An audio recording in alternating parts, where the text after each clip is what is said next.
تو اللہ پاک کا لاکھ احسان ہے، اس پاک پروردگار نے ہمیں اپنی بارگاہ میں سربہ سجود ہونے کی توفیق بخشی، جسے چاہا در پہ بلا لیا، جسے چاہا اپنا بنا لیا۔ یہ بڑے نصیب کی باتیں ہیں، یہ بڑے کرم کے فیصلے ہیں۔ یہ خالق کائنات کا کروڑہ بار شکر ہے، جتنا شکر کیا جائے اتنا ہی کم ہے کہ اس خالق کائنات نے ہمیں اپنی بارگاہ میں آنے کی توفیق بخشی۔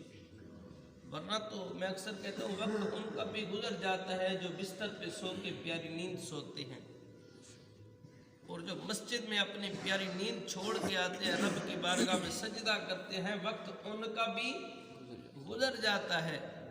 لیکن جب نیک بندہ دنیا سے چلا جاتا ہے نا، قبر میں جاتا ہے، اللہ فرماتا ہے فرشتوں اب چلے جاؤ، یہ میرا شاہکار تھا، یہ میرا پیارا تھا، دنیا میں مشکلات برداشت کرتے ہوئے آیا ہے، اسے بہت تھکاوٹ ہو چکی ہے، یہ دنیا میں کافی دیر جاگتا رہا ہے، اب اس کے سونے کا وقت آ گیا، اس کو سکون کرنے دو، اس کو سونے دو۔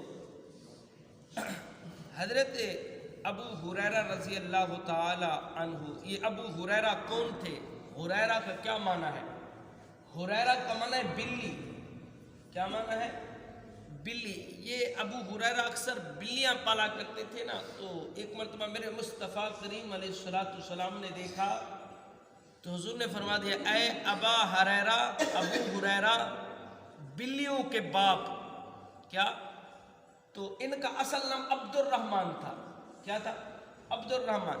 جب سے میرے مصطفیٰ کریم علیہ السلام نے فرمایا ابو ہریرہ بلیوں کے باپ، کبھی بھی حضرت ابو ہریرہ عبد الرحمن نے اپنا نام عبد الرحمن بتایا ہی نہیں ہے، تب سے بتا دیا کہ میرا نام ابو ہریرہ ہے۔ تو میرے مصطفیٰ نے نام جو دے دیا، ذوالیدین، دو لمبے لمبے ہاتھوں والے، ان کا نام تھا ذوالقرنین، صحابی رسول ہے، تو ان کے دو لمبے لمبے ہاتھ تھے، میرے مصطفیٰ نے فرمایا ذوالیدین، لمبے ہاتھوں والے، تب سے نام ہی ذوالیدین رکھ دیا، کسی کو نہیں پتا ذوالقرنین کو۔ دیکھیے میرے مصطفیٰ کی نسبت، میرے مصطفیٰ نے ایک مرتبہ فرما دیا نا کہ ذوالیدین، لمبے ہاتھوں، تب سے نام اپنا ذوالیدین رکھ دیا۔ اسی طرح سے اور بھی صحابہ کئی ہیں، کئی حمار، گدے کو کہتے ہیں، ایک صحابی کا نام حمار بھی ہے، نام کوئی اور تھا، حضور نے حمار جو رکھا تو پھر نام حمار ہی پڑ گیا۔ ابو ہریرہ رضی اللہ تعالیٰ عنہ سے حدیث مروی آپ نے پہلے بھی سنی ہے، لیکن میں مصروفیات کی وجہ سے وہ دیکھ نہ سکا کافی، تو اس وجہ سے آج تھوڑا سا ایمان تازہ کرنے کے لیے، دل کو خوش کرنے کے لیے حدیث مبارکہ کے مال غنیمت اکٹھا ہو کے آیا، تو حضور نے فرمایا ابو ہریرہ جی یا رسول اللہ رات کو پہرا دینا ہے مال غنیمت کا۔ تو ابو ہریرہ فرماتے ہیں میں سو گیا تو کئی رات کا پہر گزرا تو ایک چور آ گیا، چور آیا نا، چور مال چرانے لگا، تو میری آنکھ کھلی تو میں نے دیکھ لیا، تو میں نے اس کو پکڑ لیا، پکڑا نا تو وہ منت سماجت کرنے لگا کہ یار میں آدھی کوئی مجرم تو نہیں ہوں، لیکن بھوک کی وجہ سے یہ قدم اٹھایا ہے، لہذا چھوڑ دے۔ ابو ہریرہ فرماتے مجھے ترس آیا، میں نے چھوڑ دیا، رحم آ گیا، ایک ترس آ گیا کہ یار یہ اتنی کہہ رہا ہے کہ میں آدھی مجرم تو نہیں ہوں، لیکن میں کسی غریب کی غربت کی وجہ سے یہ قدم اٹھایا ہے۔ تو آپ فرماتے ہیں ابو ہریرہ کہ میں صبح کی نماز میرے مصطفیٰ علیہ السلام کے پیچھے پڑھی تو حضور نے پوچھ لیا ابو ہریرہ ابھی میں نے بتایا نہیں تھا، حضور نے فرمایا ابو ہریرہ بتا رات والے چور کا کیا بنا، رات والے چور کا کیا بنا۔ ابو ہریرہ فرماتے ہیں چور اور میرے درمیان باتیں تھی، لیکن حضور کو خبر پہلے پہنچ چکی تھی کہ چور آیا تھا رات۔ میں نے عرض کیا آقا یا رسول اللہ میں نے اسے چھوڑ دیا، اس نے منت سماجت کی، میں نے چھوڑ دیا۔ پھر اتنے میں میرے مصطفیٰ نے فرمایا ابو ہریرہ جی آقا یا رسول اللہ خیال رکھنا وہ دوسری رات پھر آئے گا چور۔ ابو ہریرہ فرماتے ہیں اب حضور نے جو فرما دیا ہے وہ تو حق ہے، وہ کہ ہو کے رہنا ہے۔ ابو ہریرہ فرماتے میں سویا ہوا تھا تو چور دوبارہ آیا، مال غنیمت وہی رات والا چور، پھر میں نے پکڑ لیا، میں نے کہا اب نہیں چھوڑنا۔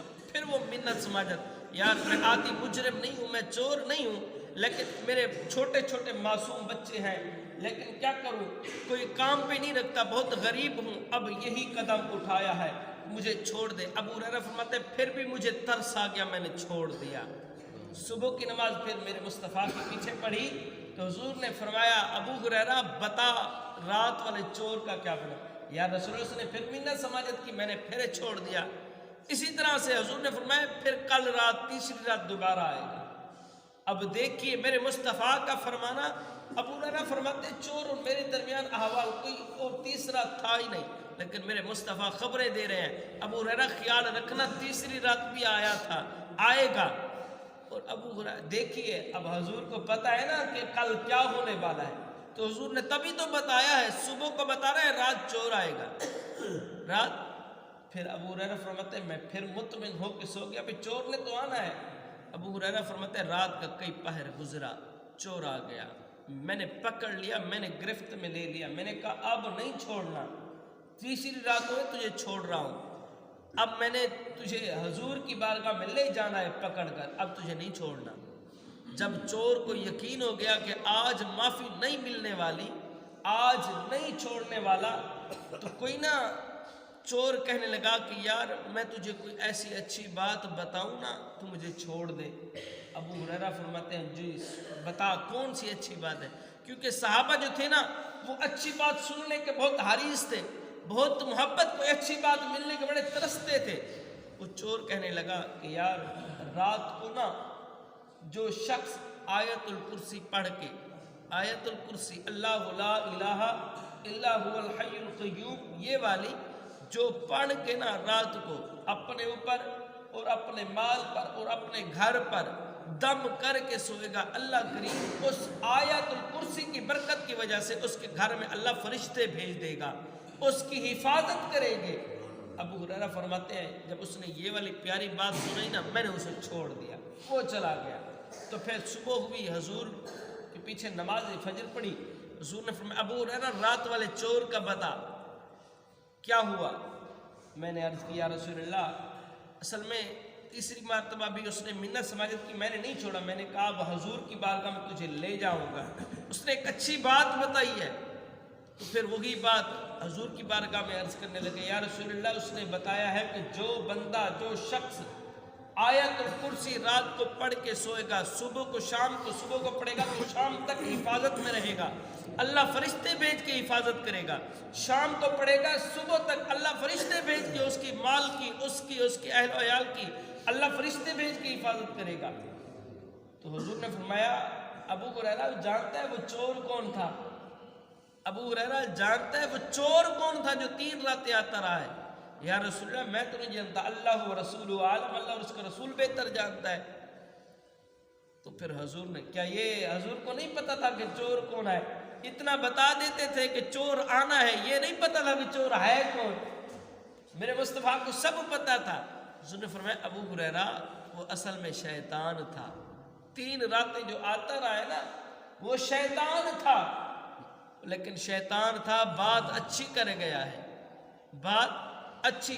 میں محمد بھی مہر لگا دیتا ہوں اس بات پہ، اعلان کر دیتا ہوں جو شخص جو میرا امتی رات کو سونے سے پہلے آیت الکرسی پڑھ کر اپنے اوپر، اپنے بچوں پر، اپنے اہل و عیال پر، اپنے مال پر دم کر کے سوئے گا، اللہ کریم فرشتے بھیج کے اس کی بھی حفاظت کرے گی، اس کے اہل و عیال کی بھی حفاظت کرے گی۔ تو یہ دیکھیے کتنی فضیلت ہے۔ پر ایک بات ہے جو میں اکثر کرتا ہوں، صرف دل سے پڑھی اور یقین سے پڑھی۔ یقین یہ ہونا چاہیے کہ میں نے آیت الکرسی پڑھی ہے، اب تو گہری نیند سو جا، رب فرشتے بھیج کے تیری بھی حفاظت کریں گے، تیرے مال کی بھی حفاظت کریں گے۔ جب یہ دل ہی یقین میں نہ ہوگا، تھوڑا سا ڈگمگائے گا، کیا خبر پتہ نہیں یہ بات کیسے آئی، یا میں آیت الکرسی اس کی، اگر یہ والی باتیں ذہن میں چلتی رہی تو پھر یقین نہیں ہے۔